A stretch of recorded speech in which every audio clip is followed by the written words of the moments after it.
Hello. Hier soir, il y a une stagiaire journaliste qui m'a appelée pour me poser des questions sur mon métier de coach parental et sur ce que je pensais en fait de la pression qui est mise sur les parents. En fait, elle me demandait si je trouvais personnellement que les parents subissaient beaucoup de pression par la société. Donc je lui ai répondu que non, on était tous parfaitement détendus dans notre société en tant que parents et on ne ressentait aucune pression.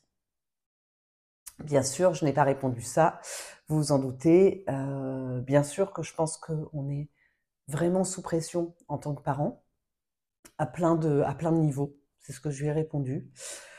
À la fois parce qu'on a des défis très particuliers dans notre génération de parents, euh, ne serait-ce que les écrans.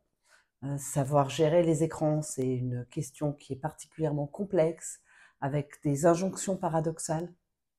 C'est-à-dire que d'un côté, il faut utiliser les outils technologiques, mais de l'autre, il faut protéger nos enfants et ne pas les laisser en faire n'importe comment.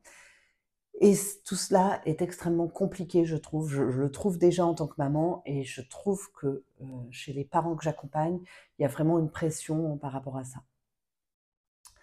Il y a ça, il y a les enjeux, le fait que notre société quand même est en des gros problèmes économiques, donc de climat très anxiogène, sans compter toute l'actualité. Donc bien sûr que les parents ressentent beaucoup de pression, et ce qui met aussi la pression beaucoup aux parents, c'est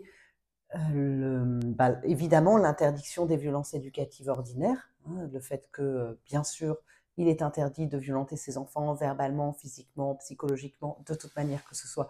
Et bien sûr, je m'en réjouis, et on ne peut que s'en réjouir, bien évidemment, mais je remarque que cette violence qui est quand même inscrite dans notre société depuis très longtemps, il est quand même très difficile de l'abandonner. Donc c'est notre travail, notre génération doit faire ce travail-là, et c'est extrêmement difficile, je trouve. Et pour cela, nous avons besoin de modèles, et on ne nous donne pas forcément de modèles à ce niveau-là. Donc nous devons créer cette parentalité bienveillante, positive, mais sans en avoir vraiment toutes les clés, en gros. Donc d'où la nécessité, à mon sens, d'être accompagné quand on rencontre une difficulté en tant que parent, ce qui ne manque pas d'arriver quand on est parent. On peut tous avoir besoin d'aide à un moment donné, d'être soutenu, écouté, guidé, accompagné, à condition d'aller voir un professionnel compétent. Et un professionnel compétent en termes de parentalité, ça ne court pas tant les rues que ça. C'est pour ça que j'ai créé la formation de l'Académie des coachs parentaux. Vous pouvez regarder sous la vidéo si ça vous intéresse. Ça court pas les rues, pourquoi? Parce que je vois encore beaucoup de professionnels donner des recettes toutes faites, faire des jugements à l'emporte-pièce. Vous manquez de fermeté, il faudrait ceci, il faudrait cela, mettez-lui un cadre. Enfin, si c'était si simple, ça se saurait. C'est pas des recettes toutes faites qui vont aider les parents.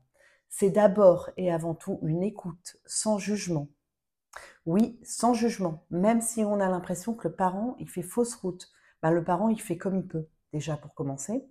Et puis, on va l'écouter, et puis on va co-construire avec lui. On va l'aider à trouver la solution qui lui correspond le mieux et qui correspond le mieux à son enfant. Alors bien sûr, dans le respect de la loi, dans le respect de l'intégrité de l'enfant, évidemment. Mais donc, c'est souvent très subtil comme travail, et ça prend du temps si on veut faire un travail aligné en profondeur. Donc, c'est pas des recettes toutes faites. Et donc là, ce que je voudrais dire, et ce que j'ai dit d'ailleurs à la journaliste, c'est que il est vraiment important que nous, professionnels, on participe à la solution et non au problème. Et nous participons au problème si nous sommes en train de juger, si nous sommes en train de donner des méthodes là comme ça toutes faites, sans faire attention à quels parents on a en face de nous. Et moi, je vous assure que des parents euh, qui se démènent, qui ont des enfants qui ont des problématiques de gestion émotionnelle, qui font des crises, qui ont des troubles, c'est difficile en tant que parent quand on vit ça. Donc, on a besoin de professionnels qui comprennent ça, qui ne jugent pas ça et qui accompagnent réellement. On se retrousse les manches et on essaye d'avancer ensemble pour trouver des solutions et faire en sorte aussi que le parent puisse respirer. Parce que si le parent ne peut plus respirer, s'il a l'impression qu'il est nul de tout point de vue, il ne pourra pas y arriver. Voilà, donc notre métier, coach parental, accompagnant en parentalité, c'est un métier super. Il y a vraiment besoin de notre métier, mais attention, vraiment, à garder cette posture-là de non-jugement et de co-construction avec le parent. Sinon, bah, en fait, on enfonce le parent plus qu'autre chose et ça, c'est pas du boulot. Voilà, donc si vous avez envie d'apprendre ça, de participer à la solution et d'accompagner les parents avec intégrité, éthique, bienveillance, eh ben, rendez-vous sous la vidéo pour avoir toutes les informations sur la formation de coach parental. Je vous dis à très vite.